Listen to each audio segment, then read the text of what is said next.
Joyeux anniversaire, joyeux anniversaire, joyeux anniversaire, joyeux anniversaire, chantons joyeux, joyeux anniversaire, joyeux anniversaire, Papa Kalambiri.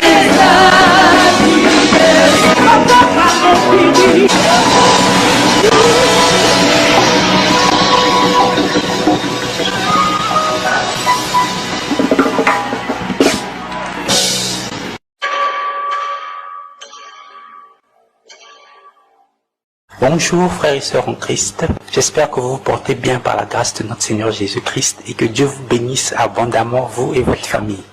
Dans cette vidéo, nous allons parler de la fête d'anniversaire. D'où nous vient cette coutume de fêter le jour de sa naissance? Pourquoi doit-on offrir des cadeaux? Pourquoi met-on des bougies sur le gâteau? Et surtout, est-ce réellement avantageux pour un chrétien de fêter son anniversaire? C'est parti, examinons tout ceci. Si merveilleux, vivement le chemin de la vie. J'ai commencé les recherches de manière simple. Je suis allé sur Google et j'ai tapé anniversaire origine.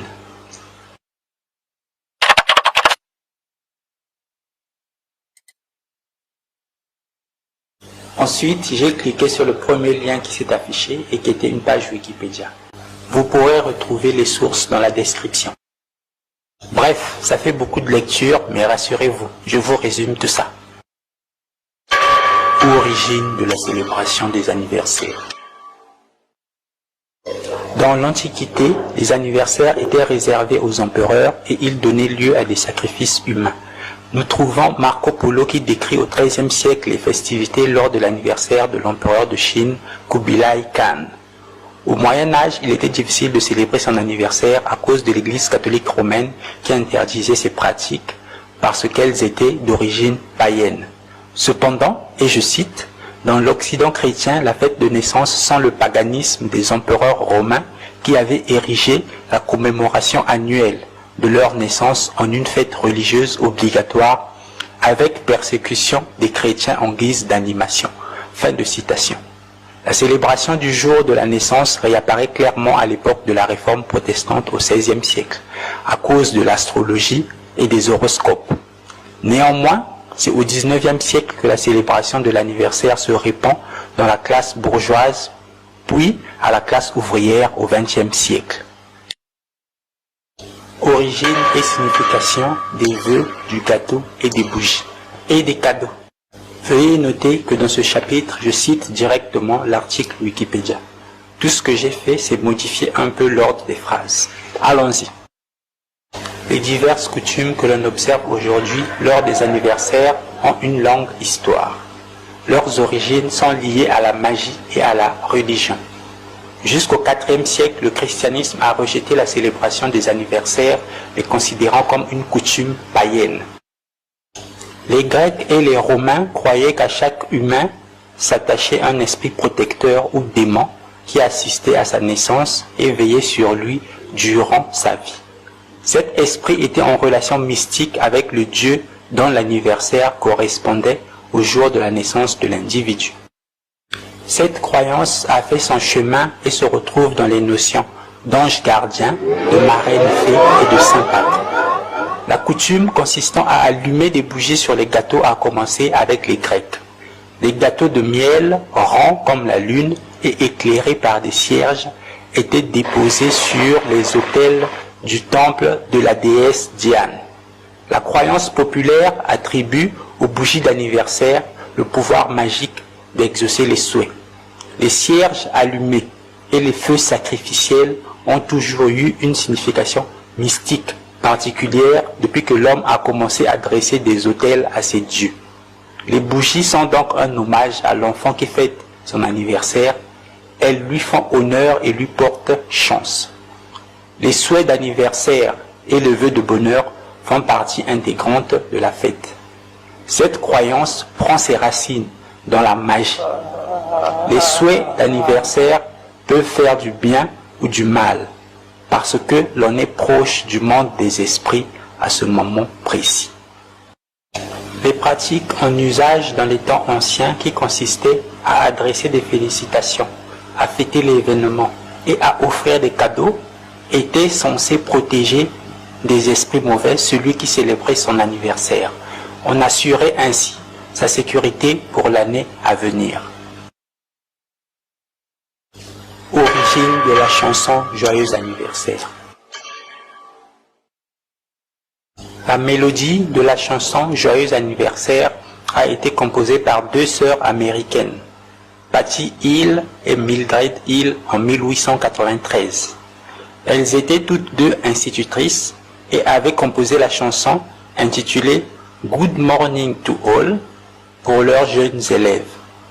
Les élèves aimaient tellement la chanson qu'ils se sont mis à la chanter lors des fêtes d'anniversaire. Ce sont donc les enfants qui ont modifié les paroles de la chanson de Good Morning to All à Joyeux anniversaire en y incluant le nom de la personne qui fêtait son anniversaire. Cependant, de nombreux historiens estiment qu'elles avaient simplement copié cette mélodie des chansons païennes de l'époque.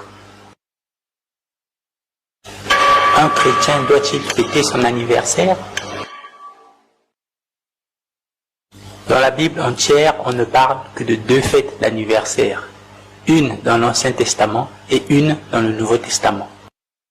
Dans l'Ancien Testament, nous pouvons lire en Genèse 40, versets 20 à 22, « Le troisième jour, jour de la naissance de Pharaon, il fit un festin à tous ses serviteurs, et il éleva la tête du chef des échansons et la tête du chef des panetiers au milieu de ses serviteurs.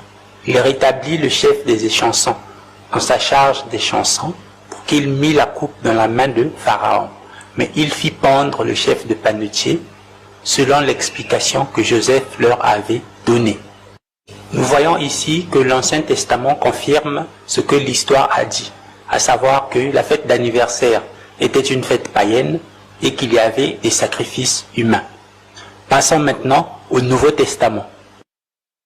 En Marc chapitre 6, versets 21 à 28, est mentionné dans la Bible l'anniversaire du roi Hérode. Et en fait, ce que vous allez remarquer, c'est que lors de cet anniversaire, le roi n'avait peut-être pas prévu de sacrifier quelqu'un, mais les esprits derrière cet anniversaire se sont arrangés pour qu'il y ait un sacrifice humain, et c'était le sacrifice de Jean-Baptiste. La fille de Hérodias est venue à la fête d'anniversaire d'Hérode. Elle avait tellement bien dansé que le roi avait promis de lui donner tout ce qu'elle voudrait, même si c'était la moitié de son royaume. Elle, influencée par sa mère, a demandé au roi de lui donner sur un plateau la tête de Jean-Baptiste.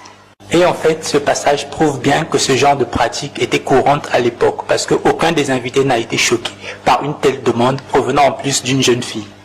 Donc, le Nouveau Testament aussi confirme que les anniversaires étaient des fêtes païennes et qu'il y avait des sacrifices humains.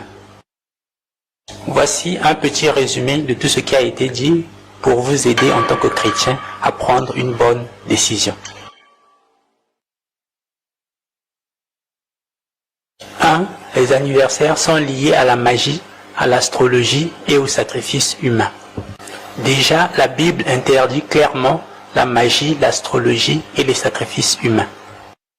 Dans Deutéronome, chapitre 18, versets 10 et 12, on peut lire « On ne trouve chez toi personne qui fasse passer son fils ou sa fille par le feu, personne qui exerce le métier de devin, d'astrologue, d'augure, de magicien. Car quiconque fait ces choses est en abomination à l'Éternel. » Dans ce passage, on voit clairement que Dieu nous interdit d'habiter dans la même maison que quelqu'un qui pratique la magie. En fait, c'est clair que Dieu ne veut pas qu'on soit en contact avec les pratiques de la magie et de l'astrologie et des sacrifices humains. Donc, vous voyez que tout ce qui sort de la magie, de l'astrologie et des sacrifices humains, en tout cas, Dieu est déjà contre cela. Et donc, c'est clair que Dieu est contre la pratique de fêter les anniversaires. 2. Le gâteau et les bougies portent chance et honorent la déesse Diane. Les cadeaux sont censés te protéger jusqu'à l'année prochaine. Déjà, en tant que chrétiens, nous savons que nous avons été bénis de toutes les bénédictions spirituelles en Jésus-Christ. Donc, nous n'allons pas attendre notre chance qui va provenir des bougies. Et en plus, comment allons-nous reproduire des rituels qui étaient faits pour adorer des déesses païennes, et nous aussi chrétiens, nous faisons les mêmes rituels. Tu prends un gâteau qui est rond comme la lune, tu mets une bougie dessus, la flamme de la bougie est censée représenter la lumière faible de la lune, et toi aussi tu fais le même rituel. C'est-à-dire que quand le Seigneur nous ouvre les yeux, on comprend qu'on doit tout de suite se séparer de ces choses. Et on dit encore que les cadeaux sont censés te protéger jusqu'à l'année prochaine. Nous savons que le protecteur par excellence, c'est Jésus-Christ. Et donc si nous ne voulons plus participer à ces rituels, être en contact avec des démons, c'est clair ce que nous allons faire. 3. Celui qui fête son anniversaire est protégé par le démon qui a assisté à sa naissance. Frères et sœurs, c'est grave les choses que j'ai lues ici dans cet article. Et c'est clair, c'est même pas caché. C'est-à-dire que vous voyez clairement que on nous fait participer à des rituels, à des choses sataniques, simplement parce qu'on ne pense pas à vérifier ce que nous faisons comme chose quotidiennement chaque jour. Et donc ici, quand on te dit qu'il y a un démon qui assiste à ta naissance et qui te protège lorsque tu fêtes ton anniversaire, toi, est-ce que en tant que chrétien, tu es protégé par un démon? Et si un démon entre en contact avec toi, est-ce qu'il viendra réellement pour te protéger? Nous savons que Satan ne vient que pour dérober, égorger, tuer, détruire. Donc, personnellement, déjà par rapport à ce point-là, quand j'ai appris ça, je ne peux plus jamais fêter un anniversaire, ni souhaiter joyeux anniversaire à quelqu'un. Parce que c'est une manière aussi de participer à ces choses. La Bible dit plutôt, au psaume 127, verset 1, « Si l'Éternel ne bâtit la maison, ceux qui la bâtissent travaillent en vain. Si l'Éternel ne garde la ville, celui qui la garde veille en vain. » Donc la véritable protection, ce n'est que Jésus-Christ et personne d'autre. « 4.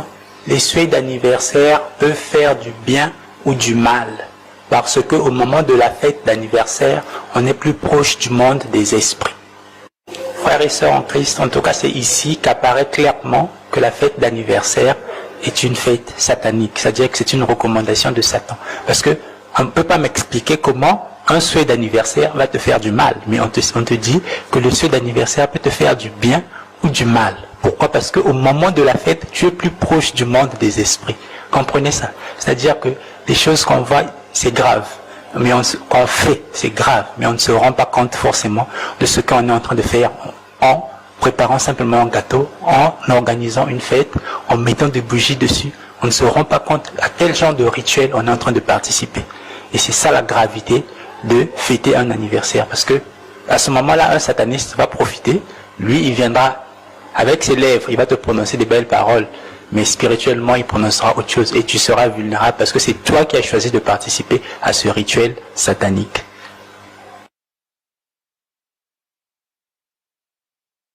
« 5.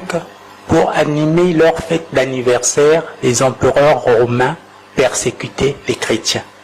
Et jusqu'au IVe siècle, les chrétiens ne fêtaient pas les anniversaires, les considérant comme une coutume païenne.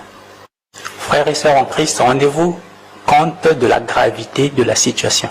C'est-à-dire que ceux qui ont commencé avec les anniversaires avant toi, pour se réjouir, pour s'amuser, ils allaient persécuter les chrétiens. C'est-à-dire, toi aujourd'hui tu es chrétien, tu décides encore de fêter un anniversaire. Tu vois un peu à quoi tu es en train de participer. Parfois il y a un chrétien qui avait été tué ce jour-là, parce que c'était l'anniversaire d'un empereur romain. Et toi aujourd'hui, tu te décides encore tu fêtes un anniversaire. C'est parce qu'on ne se rend pas compte en fait de ce que nous sommes en train de faire. Et deuxième point, on nous dit que les premiers chrétiens ne fêtaient pas les anniversaires parce que cette coutume était une coutume païenne. La Bible nous dit bien que Dieu ne change pas. Est-ce que entre-temps, Dieu est devenu païen pour que nous, chrétiens, on puisse maintenant participer à des rituels païens? Ou est-ce que cette coutume-là, Dieu a dit, bon, d'accord, c'était pour les païens, maintenant je fais ça passer, ça devient pour les chrétiens. Donc réfléchissons sérieusement sur ce que nous faisons lorsque nous fêtons les anniversaires. Ça a pour origine la magie, l'astrologie. Donc ça ne nous concerne pas. Et lorsqu'on se rend compte de ces choses, la première chose, en fait, ce qui vient à l'esprit, c'est que vous connaîtrez la vérité et la vérité vous affranchira. En tout cas, merci à tous ceux qui aiment et qui partagent nos vidéos, ainsi qu'à tous ceux qui se sont abonnés. Ça permet à nos vidéos, à nos édifications et corrections de toucher le maximum de gens gratuitement. Merci aussi à tous ceux qui sont nos ennemis. Que le Seigneur vous bénisse tous et à la prochaine. Chantons joyeux, joyeux anniversaire. Joyeux anniversaire. Papa Kalambiri.